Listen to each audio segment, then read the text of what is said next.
जय हिंद दोस्तों। मैं एयर वेटरन कॉर्पोरल मोहनरंगन चेन्नई से। दोस्तों आप सबको मालूम है कि 9 तारीख यानी कि इतवार के दिन दिल्ली में एक हमारे संयुक्त पूर्व सैनिक संगठन या संयुक्त सैनिक मोर्चा या कोई भी नाम बाद में आ सकता है। अभी तक के लिए जो फिलहाल नाम है जॉइंट एक्शन कमेटी। इसका जो है हमने एक क्लोज्ड डोर मीटिंग यानी कि जो है बंद कमरे का मीटिंग। तो वहां पे कुर्सियां थी टोटल 90 चेयर्स और हमने यही मतलब रिक्वेस्ट किया सबसे कि हर एक संगठन से एक अध्यक्ष आएगा और अपनी लेटर पैड लेके आएगा, क्योंकि ज्यादा हम वहां अकोमोडेट नहीं कर सकते थे। हमें मालूम था कि कुछ ऐसे लोग आएंगे 10-20 लोग अलग अलग नाम से, अलग अलग मतलब एक ही साथ नहीं आएंगे, अलग अलग दिशा से आएंगे और वहां पे प्रॉब्लम क्रिएट करने वाले थे।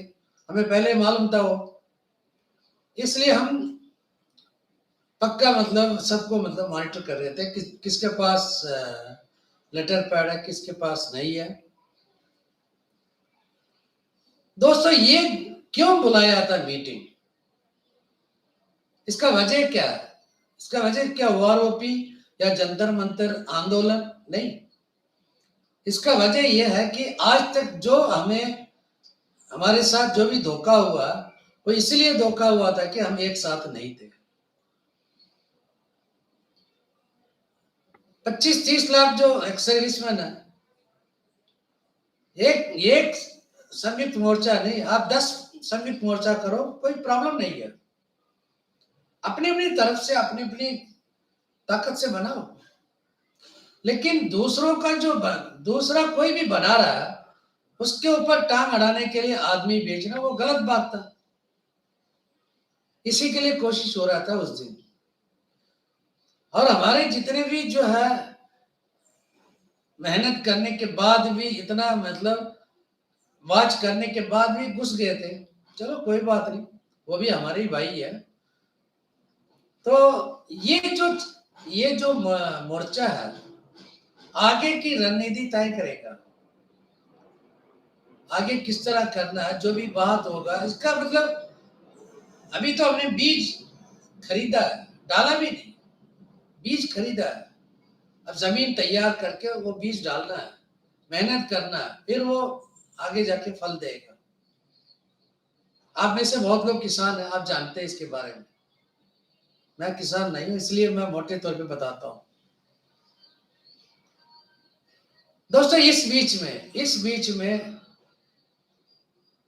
लोगों को एक डाउट पैदा हो गया था कि ये किस लिए कर रहे हैं, इसका मकसद क्या है, इससे क्या फायदा मिलेगा।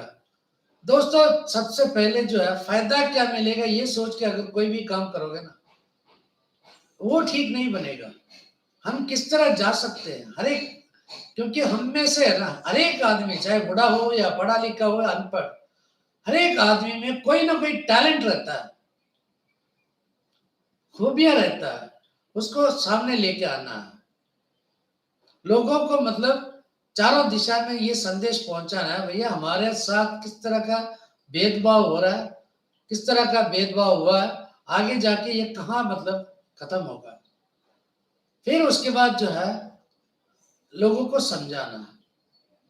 आप सबको मालूम है कि पिछले साल 14 नवंबर में एक कॉल हुआ था सबका सैनिक संघर्ष कमेटी की ओर से।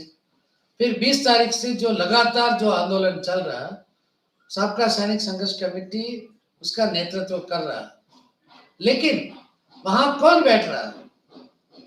पहला 10-12 दिन जो है जो पंजाब से आए हुए थे, फिर उसके बाद 10-12 दिन हरियाणा के थे, फिर उसके बाद उत्तर प्रदेश मीरठ, बागपत, बुलंदशहर ऐसे अलग अलग डिस्ट्रिक्ट से आके वो भी कर रहे थे।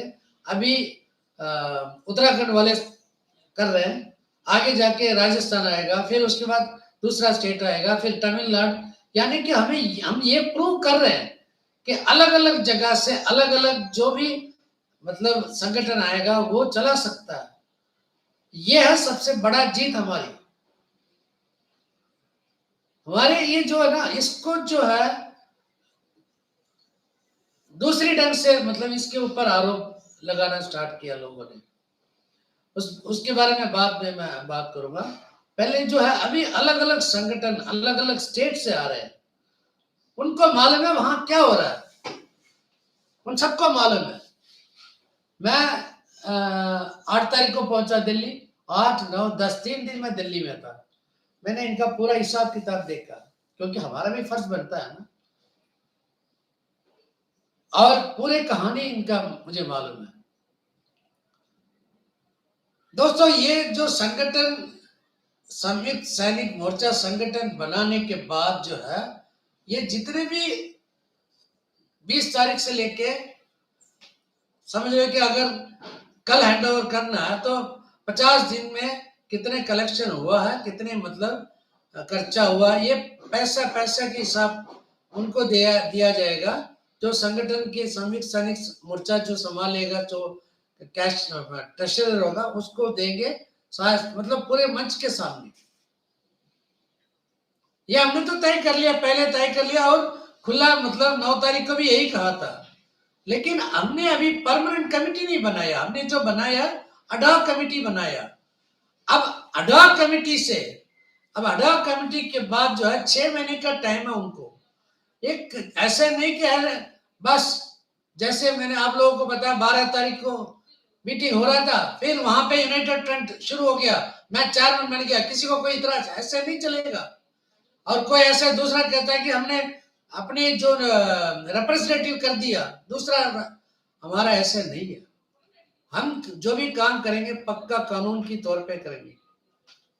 ये अडॉक कमेटी का पावर नहीं है। अडॉक कमेटी उस टाइम तक है जब तक जो है, जो नया कमेटी फॉर्म नहीं होगा तब तक ये अपना, जैसे कि कहते हैं ना, सरकार अगर गिर गया तो अगला सरकार बनाने तक जो किसी को बिठाते हैं ना, वैसे।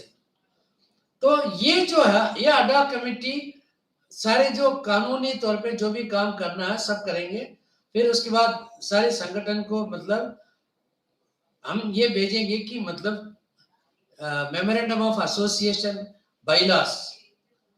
आप लोग जो है जितने भी उस दिन आए थे, वो भी ये वीडियो वो उनके पास भी पहुंचेगा। इस संयुक्त सैनिक मोर्चा बनाने का एक ही मकसद है कि कुछ कानून फॉलो करना है हमें। यहाँ प्रेसिडेंट का कोई पावर नहीं होता, यहाँ पे कोई मतलब पावर सेक्रेटरी को नहीं होता। जो भी पावर होता है एग्जीक्यूटिव कमेटी को। अगर 100 रुपए खर्च करना है तो फिर भी जो है क्यों करना है, ये 10 बार सोचेंगे। दोस्तों, ये जो चीज जो है ना, जो भी मतलब ये अडा कमेटी में अभी जो है उनके ऊपर भी रिस्पांसिबिलिटी अभी दिया जाएगा, और जो भी मतलब सक्सेसफुल करेगा वो फिर चुना सकता है। हर एक स्टेट में से हम ये तय करेंगे कि अडा कमेटी तय करेगा कि किस तरह मतलब उनको जो है आगे लेके आना, कितने मेंबर कैसे बनाना। अडा कमेटी के बाद जो बनेगा, जो मतलब इसका 3 दायरे होगा। पहला जो है सारे मेंबर्स, अगर मान लीजिए कि अगर 200 मेंबर है तो पूरा 200 मेंबर होगा, सबका वोटिंग राइट्स है, सबका वोटिंग राइट्स है। फिर वो 200 मेंबर से हम चुनेंगे 10%, यानी कि 20 अडा कमेटी बनाएगा, और 20 अडा कमेटी से हम एक कोर कमेटी बनाएंगे। फिर कोर कमेटी रिस्पांसिबल होगा हर चीज का, और कोर कमेटी अपना जो भी सुझाव है या कुछ भी जो मेंबर्स का है वो प्रेसिडेंट को देगा। दोस्तों, इसका जो भी बाइलास जो बनाएंगे ना, अभी ऑलरेडी बनाना स्टार्ट हो गया। ये कोई ऐसे वैसे लोग नहीं बना रहे, लॉयर्स, बड़े बड़े जो वकील हैं वो कानून की, क्योंकि कल को कोई भी कानूनी इश्यू आ जाएगा तो उसको कैसे मतलब कवर करना है, इसलिए कानूनी तौर पे जो भी करेक्ट पॉइंट्स है वो लेके आ रहे हैं। आप लोग ये मत सोचो कि 9 तारीख को जो है 100 संगठन आया तो पूरे के 100 के 100 आगे जाएंगे, नहीं। मैं जानता हूं उसमें 50% लोग पीछे भाग जाएंगे, क्योंकि इसमें आप ये नहीं कह सकते कि मैं प्रधान हूं या मैं एग्जीक्यूटिव मेंबर हूं, मैं क्या फलाना ढिकाना, मैं भाई फ्लाइट जाऊंगा फ्लाइट आऊंगा, ऐसे नहीं है। यहाँ हर चीज का कानून होता है और वो कानून सबके ऊपर लागू होगा, चाहे वो चेयरमैन हो या मेंबर हो, सबके ऊपर लागू होगा। उसके बाद जो भी कमेटी में मेंबर बनेगा आगे जाके, उनका अपना खुद का एक रजिस्टर्ड संगठन होगा। वो रजिस्टर्ड संगठन जो है अपना रिप्रेजेंटेटिव वो भेजेगा, हम नहीं चुनेंगे उसको। वो संगठन जो है अपनी रिप्रेजेंटेटिव वहां भेजेगा। मान लीजिए कि इलाका बड़ा हो सकता है, इलाका बड़ा हो सकता है या इलाका छोटा भी हो सकता है, इससे कोई मतलब नहीं है। फिलहाल के तौर पे अभी आप तमिलनाडु देख लो, तमिलनाडु में जो है 1,80,000 फौजी है, एक्स फौजी, और संगठन कितने हैं? 400 से ऊपर, 400 से ऊपर संगठन है। उसमें 200 तो गली गली संगठन है जिसका कोई रजिस्ट्रेशन नहीं, कुछ नहीं, लेकिन वो भी बताएगा कि मैं इस संगठन का मालिक हूं, इस संगठन का सेक्रेटरी हूं। ऐसे नहीं चलेगा। और सारे संगठन का रजिस्ट्रेशन सर्टिफिकेट जब देखने के बाद जब उनको मेंबर बनाएंगे, जितने मेंबर, अगर मान लीजिए कि तमिलनाडु से 20 संगठन अगर मेंबर बन गया, तो वो 20 मेंबर के लिए कितना उनको जो है एग्जीक्यूटिव कमेटी में मतलब बिठा जाएगा, ये तय करेगा बाईलॉस। ऐसे जो हर स्टेट से अब यूपी का है सबसे बड़ा स्टेट, जो है हमारे हिंदुस्तान में सबसे बड़ा स्टेट यूपी। अब यूपी बहुत सारे भागों में बटाया गया। अब अलग अलग क्षेत्र से भी अगर वो आएंगे, फिर भी हम यही देखें कि भाई यूपी से 100 संगठन है, तो 100 संगठन का मतलब ये है कम से कम जो है 10 मेंबर तो उनका होना चाहिए कम से कम, या नहीं तो 10 के जगह पे 500 होना चाहिए, 6 होना चाहिए। अगर मान लीजिए कि असम से 2 संगठन है, तो 2 संगठन है तो फिर हम उनको सिर्फ मेंबर ही बना सकते हैं, लेकिन उनको पावर है, उनके पास पावर होगा, लेकिन हम उनको मेंबर ही रखेंगे। तो जितना ज्यादा आपके पास संगठन है, रजिस्टर्ड संगठन, उतना ज्यादा जो है उन संगठनों का जो है उस स्टेट का जो है एग्जीक्यूटिव बॉडी में ज्यादा रिप्रेजेंटेशन होगा। दोस्तों, मैं जो भी बता रहा हूं, मैं सिर्फ एक आपको छोटा या जिस्ट उसका एसेंस में बता रहा हूं। और काम, जहां तक रिस्पांसिबिलिटी की सवाल है, ये तय करेगा, कमिटी तय करेगा किसको क्या रिस्पांसिबिलिटी देना है, और कमिटी की जो भी आदेश है उसको पालन करना उस स्टेट का जो मेंबर का होता है, वो अपनी स्टेट्स में जाके बता सकता है ये ऐसे हम फलाना काम करना चाहते हैं, और वो अपना स्टेट की जो मतलब संगठन है, जितने उनके जो स्टेट लेवल में है, उनका राय ले सकता है और उनका राय बता भी सकता है। दोस्तों, जैसे ये पक्का कमेटी बन जाएगा ना, फिर उसके बाद इलेक्शन होगा। इलेक्शन के तौर पे जो है, वो भी इलेक्शन ऐसे वैसे नहीं, प्रॉपर इलेक्शन होगा कि जो यूनियन चलाते हैं ना, उनको मालूम है कि किस तरह का जो है इलेक्शन होता है। तो फिर उसके बाद जो है हम उसमें से जो है चेयरमैन, सेक्रेटरी और ट्रेजरर, 3 पोस्ट ऐसे हैं। और ये भी मेरा सुझाव था कि सिर्फ ये टेन्यूर 1 साल का होना चाहिए, और इसका एक ऑफिस दिल्ली में ही बनाएंगे, क्योंकि दिल्ली से हमें सारे काम करना, दिल्ली में बनाएंगे। ये जहां तक ये 9 तारीख को जो है, 9 तारीख या उससे पहले जो हमने फैसला किया था, 9 तारीख को जो ऐसे कुछ घटना हुआ है, हमारे बीच में फूट डालने के लिए कुछ लोग आए थे, उनको मतलब किसी तरह हमने उनको बोला भाई यहाँ से चले जाओ, फिर वो कहीं और जाके उन्होंने कुछ भी किया होगा, उससे हमारा कोई मतलब नहीं है। और किसी ने मतलब हमारे सरदार अर्जुन सिंह राठौर जैसे व्यक्ति को जो है ना, कोई राठौर है, एक बंदा कह रहा कोई राठौर है, अरे तुम्हारा जो संगठन का जो प्रधान है, जब उसको बुलाते हो तो उसके ऑनरी नायब सूबेदार, लेकिन बाकी किसी को अगर, हाँ ठीक है आपकी मर्जी है, रैंक बताना नहीं बताना आपकी मर्जी है, क्योंकि जितना आपका जो है ब्रॉटअप है उतना ही आपका दिमाग होगा, लेकिन नाम ही मत लो। जब किसी व्यक्ति के बारे में नहीं जानते हो, बाकी सारी चीज जानता है, ये फलाना, ये मतलब इससे भाग गया, ये इसके साथ भाग गया, ये सारे ऐसे ऐसे अफवाह फैलाना जानता है ये व्यक्ति, लेकिन असली जो बात है वो कभी बताता नहीं। तो ये एक व्यक्ति है, इसके बारे में मैं अलग से वीडियो बनाऊंगा, इसके साथ मैं कंपेयर नहीं करूंगा।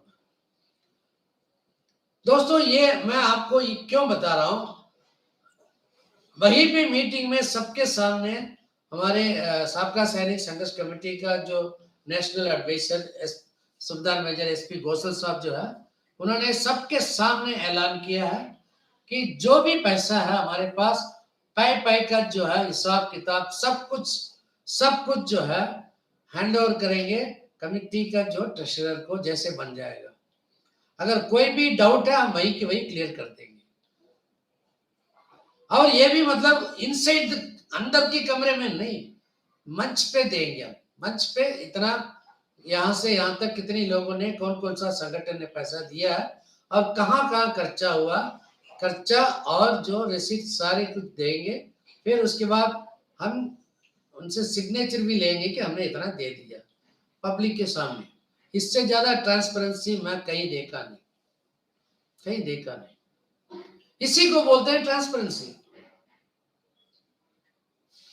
दोस्तों सबका सैनिक संघर्ष कमेटी मेरा कोई चाचा भतीजा नहीं लगता, लेकिन जो काम अच्छा करता ना उनको सपोर्ट हमेशा करते हैं।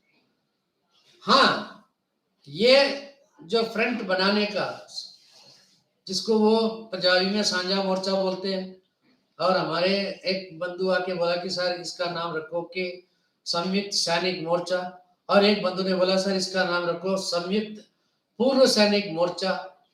तो हमारे कुछ लोगों ने बोला कि federation of ex serviceman association, कुछ मतलब अलग अलग नाम बताया। इसलिए नाम, अभी नाम से मतलब नहीं है, नाम से मतलब नहीं है, मतलब है कि हमारे मकसद से, हमारा मकसद क्या है, एक होना है। दोस्तों मैं चैलेंज करके बता सकता हूं कि एक संगठन में पूरे के पूरे जो आ नहीं सकते, जब पूरे के पूरे जब नहीं आ सकते तो किसी और का संगठन हाईजैक करने के लिए क्यों आते हो? अपना खुद बोलते हो कि मैं सारे खर्चा उठाऊंगा, मैं सब कुछ मैं करूंगा, और बाद में कहते हो कि मैंने इतना पैसा दिया। ये ऐसे होता है कि किसी को घर में दावत दो, खाना खिलाओ, सब कुछ करो, फिर 4 दिन के बाद बोलो कि मैंने इसको खाना खिलाया। या किसी को होटल में लेके जाओ, नहीं नहीं नहीं नहीं पैसा मैं दूंगा, नहीं नहीं बिल का पैसा मैं दूंगा। फिर उसके बाद 10 दिन के बाद लोगों के बीच में कि ये इनको जो इसको तो मैंने होटल में मैंने खाना खिलाया, ये मेरा पैसा नहीं दे रहा है। ऐसे लोगों को, ऐसे लोग जो है ना हाईजैक करने के लिए आते हैं, वो अपने दम पे कुछ नहीं कर सकते, अपने दम पे कुछ नहीं कर सकते। ऐसे तो बहुत सारे जो है लोग हैं, इसलिए हम इनके बारे में सोचेंगे नहीं, हम अपने आगे कदम रखते जाएंगे। दोस्तों आज के लिए इतना ही है।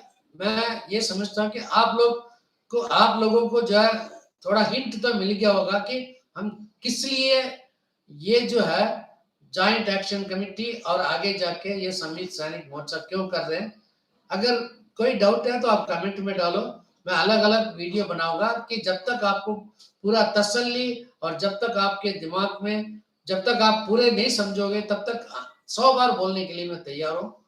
जय हिंद, वंदे मातरम, भारत माता की जय, इनकलाब जिंदाबाद।